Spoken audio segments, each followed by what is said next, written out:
NEET தேர்வுக்கு எதிரான இந்த பொதுக்கூட்டத்தை தலைமை தாங்கி நடத்தி கொண்டிருக்கின்ற காங்கிரஸ் பேரியக்கத்தினுடைய தலைவர் நாடாளுமன்ற உறுப்பினர் மரியாதைக்குரிய அண்ணன் மாணிக் தாகூர் அவர்களே, இந்த நிகழ்வை நெறிப்படுத்தி கொண்டிருக்கின்ற மரியாதைக்குரிய அண்ணன் பீட்டர் அல்போன்ஸ் அவர்களே, எனக்கு முன்னால் இங்கே உரையாற்றி அமர்ந்திருக்கின்ற மறுமலர்ச்சி திராவிட முன்னேற்ற கழகத்தினுடைய தலைவர், திராவிட இயக்கங்களின் முன்னணி தலைவர்களில் ஒருவர் மரியாதைக்குரிய அண்ணன் வைகோ அவர்களே, சுற்றுச்சூழல் அமைச்சர் மரியாதைக்குரிய என்னுடைய அண்ணன் மரியாதைக்குரிய ராஜேஷ்குமார் அவர்களே,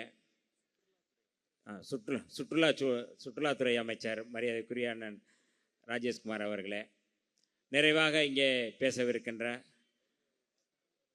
தமிழ்நாட்டினுடைய பள்ளி கல்வித்துறை அமைச்சர் மாண்புமிகு ராஜ்மோகன் அவர்களே,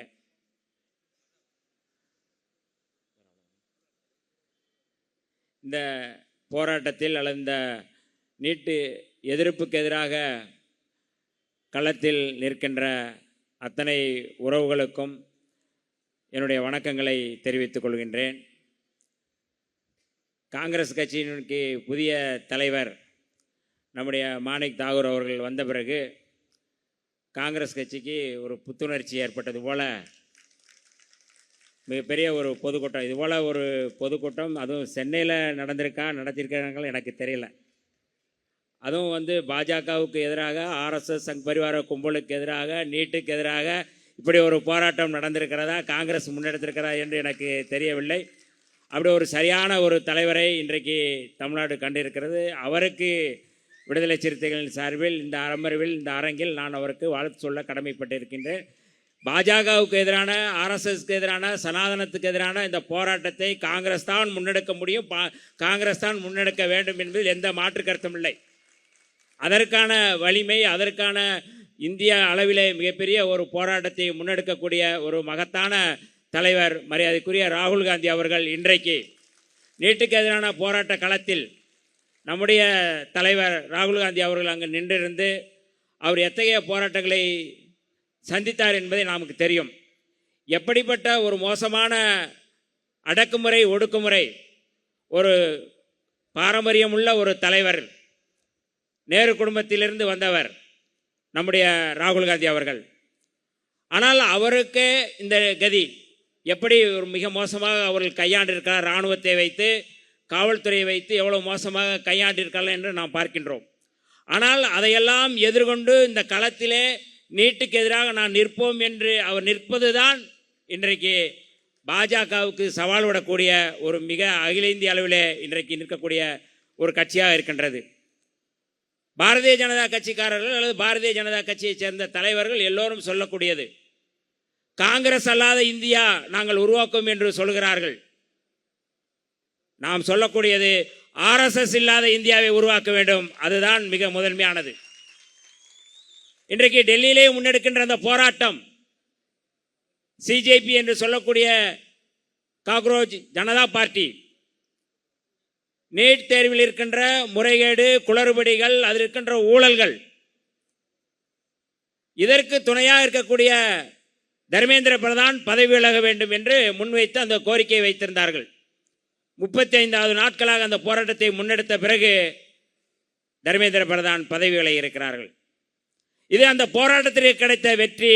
அந்த போராட்டத்தில் உறுதுணையாக இருந்த காங்கிரஸ் கட்சியினுடைய தலைவர் ராகுல் காந்தி அவர்கள், அவர்களோடு நின்று விடுதலை சிறுத்தைகள், அத்தனை கட்சிகளுக்கும், மார்க்சிஸ்ட் கம்யூனிஸ்ட் கட்சி எல்லோருக்கும் கிடைத்த வெற்றியாகத்தான் நான் பார்க்கின்றேன்.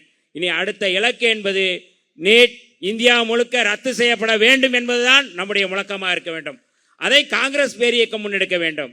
தமிழ்நாட்டில் கடந்த காலங்களில் நம்முடைய சகோதரி அனிதா போன்றவர்கள் முதல் களப்பலி, முதல் சாவு, நீட்டுக்கு எதிராக அவர் மரணித்த அந்த தருணம், மாண்புமிகு நம்முடைய முதல்வர் முதலில் அந்த கிராமத்திற்கு, அந்த வீட்டுக்கு சென்று அவருக்கு ஆறுதல் சொன்ன பிறகு நீட்டுக்கு எதிரான போராட்டம் மிக கடுமையானது. தமிழ்நாட்டில் மட்டும்தான் நீட்டு கூடாது என்று அந்த முழக்கம் எழுப்பப்பட்டது.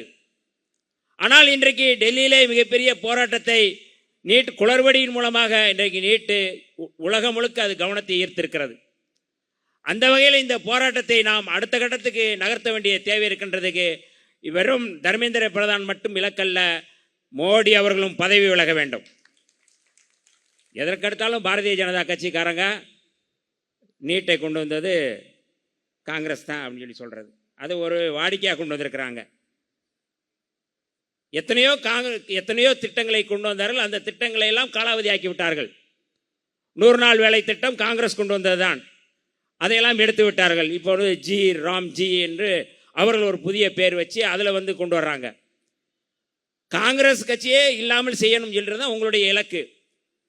அப்போ காங்கிரஸ் கட்சி கொண்டு வந்தால் நீங்கள் நீட்டை மட்டும் நீங்கள் எதுக்கு வச்சுருக்கீங்க? இன்றைக்கு இந்தியா கட்டமைப்பாக இருக்கிறது என்றால் காங்கிரஸ் கொண்டு வந்த அத்தனை திட்டங்களும் தான். இனி இன்னைக்கு இந்தியா முழுக்க பொதுத்துறை நிறுவனங்கள் இருக்கு. அந்த பொதுத்துறை நிறுவனங்களை உருவாக்கியது காங்கிரஸா பாஜகவா? இந்த அமர்வில் நாம சவால் விடலாம். அத்தனை பொதுத்துறை நிறுவனங்களையும் காங்கிரஸ் தான் கொண்டு வந்தது, காங்கிரஸ் ஆட்சி தான் கொண்டு வரப்பட்டது. ஆனால் ஒரு நிறுவனத்தை கூட நீங்க பொதுத்துறை நிறுவனம்ங்கிற பேரில் பாஜக எதையுமே கொண்டு வரவில்லை. ஆனால் அவர்கள் காங்கிரஸ் கட்சி கொண்டு வந்த பொதுத்துறை நிறுவனங்களை எல்லாம் இன்றைக்கு தனியார்மயப்படுத்தி கொண்டிருக்கிறது, விற்று கொண்டிருக்கிறார்கள், எல்லாவற்றையும் விற்று கொண்டிருக்கிறார்கள். இந்தியாவினுடைய தேசபக்தர்கள் காங்கிரஸ் கட்சி, காங்கிரஸ் கட்சியோடு இருக்கின்ற அத்தனை கட்சிகளும். இந்தியாவுடைய தேச விரோத கட்சி, தேச விரோதிகள் யார் என்றால் பாஜக, ஆர்எஸ்எஸ், சங் பரிவார கும்பல். இந்தியாவுடைய தேச விரோதி, முதல் தேச விரோதியாக யாரை சொல்ல முடியும் என்றால் மாணவர்களுக்கு எதிராக, அடித்தட்டு மக்களுக்கு எதிராக தொடர்ந்து பல்வேறு திட்டங்களை கொண்டு வருகின்ற பாஜகவினர் தான், ஆர்எஸ்எஸ் தான், சங் பரிவார கும்பல் தான். அவர்கள் தான் மாணவர்களின் போராட்டத்துக்கு இடையே சீருடை அணியாத அவர்கள் உள்ளே புகுந்து தாக்குதல் நடத்தினார்கள்.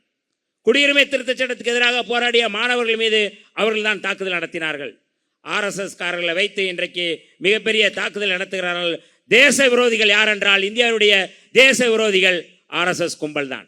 இதை நாம் கவனத்தில் எடுத்துக்கொண்டு அடுத்த கட்ட போராட்டத்திற்கு நாம் எப்போதும் அணியமாக வேண்டிய தேவை இருக்கு. நம்முடைய இலக்கு நீட்டு கூடாது என்பதுதான். அதைத்தான் மாண்புமிகு முதல்வர் அவர்கள் தெளிவுபடுத்தினார்கள். அவருடைய அறிக்கை மிக தெளிவாக இருக்கின்றது. பொதுப்பட்டியலில் இருக்கின்ற கல்வி மாநில பட்டியலுக்கு கொண்டு வர வேண்டும் என்பதுதான் தமிழ்நாடு அரசுடைய இலக்கு, தமிழ்நாடு அரசுடைய நிலைப்பாடு. ஆனால் இன்னைக்கு அதை பேசுகின்றவர்கள், மாற்றி பேசக்கூடியவர்கள், திமுகவை இருப்பவர்கள் யாராக இருந்தாலும் இது குறித்து என்ன பேசுகிறார்கள்? மோடி அவர்கள் மீது, மோடி நடவடிக்கை மீது என்ன செயல்பாடு? அவர்களை எந்த விதத்தில் நாம் கண்டித்திருக்கின்றோம். ஆனால் தமிழ்நாட்டில் நடக்கின்ற போராட்டங்களை தமிழ்நாடு அரசு ஆதரிக்கின்றது. நீட்டுக்கு எதிராக எத்தகைய போராட்டங்கள் ஆனாலும் அந்த போராட்டங்களை ஆதரிக்கின்ற அரசு தான் மாண்புமிகு முதல்வர் ஜோசப் விஜய் அவர்கள் தலைமையிலான அந்த அரசு. ஆகவே மாணவர்களோடு மாணவர்களாக நின்று நீட்டு கூடாது என்று தொடர்ந்து முழங்குகின்ற அரசு நம்முடைய அரசு. ஆகவே நீட்டுக்கு எதிரான போராட்டத்தை அடுத்த கட்டத்துக்கு நாம் நகர்த்த வேண்டிய தேவை இருக்கிறது. எனக்கு இந்த வாய்ப்பை கொடுத்த அத்தனை உறவுகளுக்கும் காங்கிரஸ் பேர் இயக்கத்துக்கும் நன்றியை தெரிவித்து விடைபெறுகிறேன். நன்றி, வணக்கம்.